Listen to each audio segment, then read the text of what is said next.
We wish you a Merry Christmas. Yes, what a festive lot. Welcome back to the 2013 Holiday Edition, the Holiday Spectacular of the WILK Friday Beer Buzz. And welcome back. We got a studio full of people here, including our WILK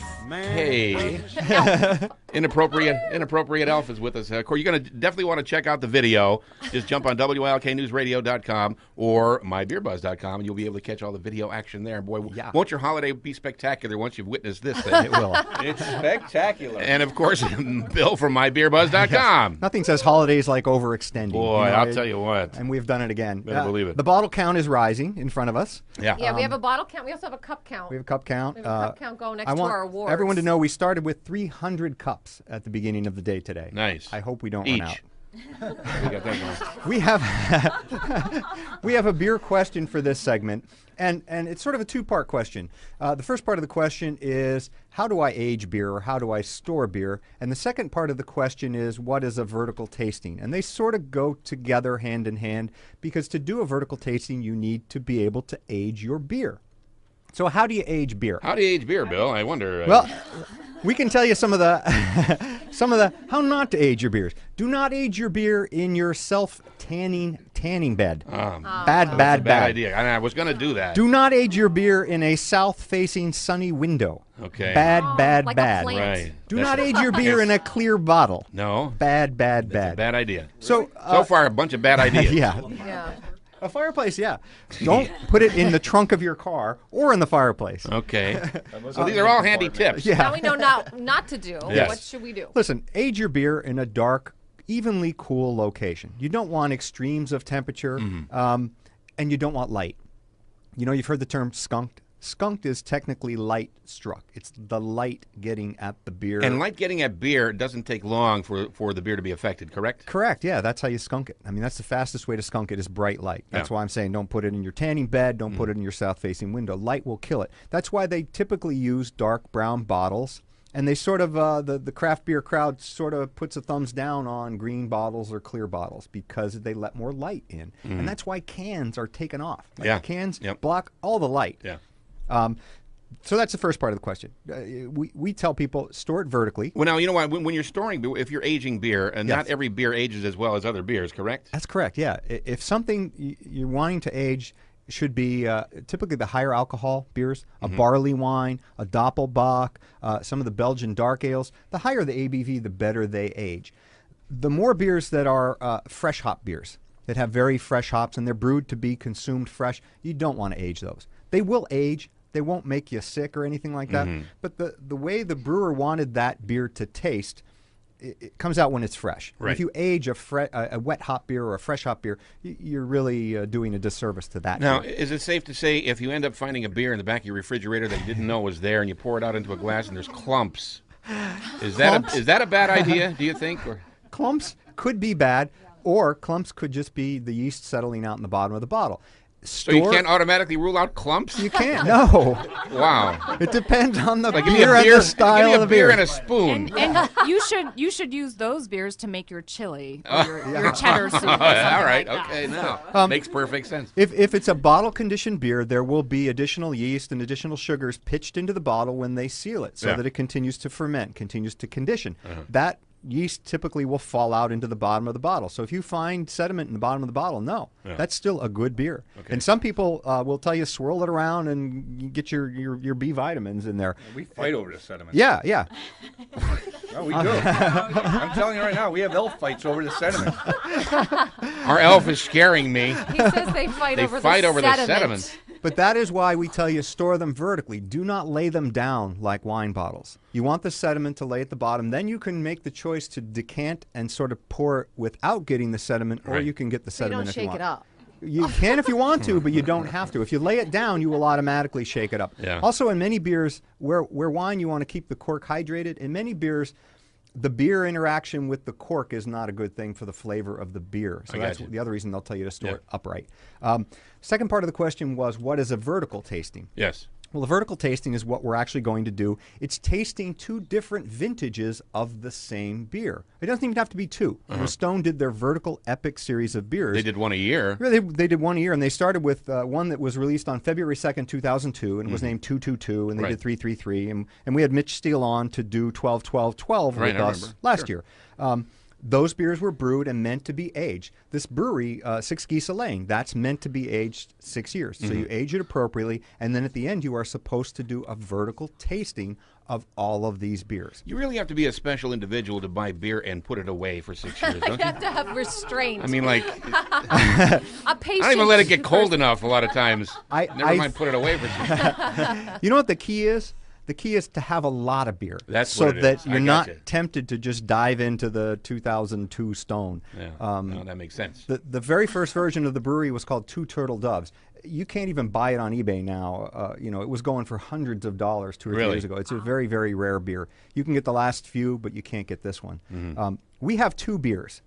This is a classic beer that's a little bit of a unique style for a Christmas beer. Okay. This is a beer that back in the day when Mrs. BeerBuzz and I were first dating was one of the first video. first Christmas beers we had. It is from Brewery Schloss Eggenberg in Austria. And it is called Santa Claus. And we affectionately call it Sammy. But it is Santa Claus, and it's Santa Claus. It's Austrian German for Santa Claus. Now, when Mrs. Webster and I were first courting, I believe we picked up a 6-pack of Blatz, if I'm not mistaken.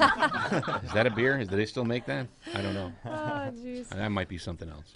So this brewery goes way, way back. If I said to you 999 A.D., there was a brewery on the site where Eggenberg is now. And in the 60s... And we have a beer from that year? Yeah, That's unbelievable. We maybe didn't have it in my cellar quite that long. He sold it on eBay. I sold it on eBay with my 2 turtle doves. They started commercially producing in 1681. Wow. So you think about the history that goes back with this beer. This beer is, you know, where many Christmas beers are sort of a traditional Belgian dark ale or a Belgian strong ale. This is a Doppelbock. And a Doppelbock is a lager. You know, very broadly, there are sort of 2 styles of yeast used in beer. There's ale yeast and lager yeast. This uses lager yeast. Doppelbock, the Bock comes from a town in Germany where the first of this style, where the Bock was first brewed, and the town was called Einbach, and that's where they named it. Okay. Now that is very, very close to the German beer, the German word for goat. So that's why goat. Yes. What was that? Goat. Not bad at all. Oh boy. Yeah. Somebody had to do that. So that's why when you see many of these Bock beers, they have a goat on the label. Okay. People just sort of mispronounce the true. name of the town, and they got it wrong. And I just want to say, too, you know, if you're going to enjoy this beer, we're drinking this out of plastic cups right now in the studio. Yes. But go ahead, get yourself a good snifter glass or a nice wine glass or something, and really live it up. Enjoy this beer that way, because really, you want to enjoy this kind of beer with the proper glassware, and it really is nice that way. That makes perfect sense. Let me ask our WILK. I'm not allowed to even own glass anymore, so you know. Our WILK is not allowed to handle anything sharp or pointy, evidently. You have no idea. Unless you're on Facebook. Yeah. A glass snifter will enhance the aroma, and there's certainly a lot of aroma going on. This is a Doppelbock. So we explained the first part of that. The second part of that is Bock. Right. Doppel means double. Oh. And we know from our Beer 101, it's twice as many goats as in this beer. We know from our Beer 101 that anything that says double or imperial typically has double the malt involved. Okay. And when you have double the malt, you have double the fermentable sugars. When you have double the fermentable sugars, you get double the alcohol. So this is a high-test beer. It's very strong. So this is high octane. It's really strong. See, I'm glad we got right to the point of that, because it sounds like we were having a chemistry test for a second there. You will be tested at the end of this. This beer is 14% ABV. 14. Oh, no. Yes. And now it comes in 12-ounce So this is one of bottles. those beers that I like to call the 3R beers. This is refrigerator, recliner, remote. And rest. Pretty much. Yes. Yeah. But we are tasting not one. That one would be crazy enough. We're tasting two. We have a 2009 and a 2013. So you can taste them side by side. Because of this, the strength of this beer and because of the content of this beer ages really nicely. And you can go back years and years and get older versions of this. We have a buddy, our buddy Dwayne, that probably has more than Schloss Eggenberg has in his basement of Santa Claus. And he has years going back to when he shouldn't have beer going back to. It's a good beer. I love that there's somebody named Schloss Eggenberg. So what do you bat. taste the difference between the two? When you taste the 2009 and then you taste the 2013. I don't know how to describe it. I want to say that the 2009 is a not thicker, but a more is it rounder or more I don't know, flavorful. The flavors are similar. Yeah. What is it? Lush. Lush. Perfect. Love it. Yeah, there's no doubt about it. Yeah, I'm a lush. And there's our WILK once again, ladies and Somebody gentlemen. say my name. If anybody knows Lush. I know lush. Yeah, and that 2009, I think your first sip is really shocking. Yeah, at it first, truly is. As opposed to the 2013. It is a little what I'd call vinous, a little winey. So there's a little grapey, winey character to it. There's a little raisiny, sort of dark fruit character to it. It is a beer that, you know, it will change year after year, and it actually is a beer that has additional sugars in the bottle, so it will, you know, keep going. Yeah, it's going to keep going. And you know, this feels almost scientific here because we have our own. Of course, everybody has their individual cups, one with each beer in it, and we have a label on the cup that says 2009. Yes, with a little marker on there and everything. Yeah. It's like we're taking notes almost. I really at some very point, scientific approach. you know. Now we had James Watt and Martin Dickey on from BrewDog, and they have now brewed, you know, the craziest, highest alcohol beers in the world. Yeah. For many years, Santa Claus was regarded as the highest ABV beer in the world. So this is history we're tasting here. Both are delicious, and really, I got to tell you why. I mean, I understand you know, the reason for aging beer is because if you can reach back to 2009 and enjoy a beer like this one, Yeah. it really great. is. It's It excellent. And they get better and better. So this is Very a vertical tasting, and we encourage people to try it out, you know, test different vintages of their favorite beer and see what they like, see what they don't like. If you found a can of Schlitz, say, in the back of the cooler that was down in the basement behind the tent that you didn't I would tell you to try it. try. I wouldn't try it, but I would tell you to try it. All right, so I'm going to try and pronounce this. Brauerei Schloss Eckenberg Santa Claus. See. Am I anywhere in the Otherwise known ballpark as there? Sammy. That's what we've Sammy. been We call it sampling Sammy. here this morning on a special 2013 holiday edition, the Holiday Spectacular of the WILK Friday Beer Buzz, and we will be right back. Yay! Santa Claus,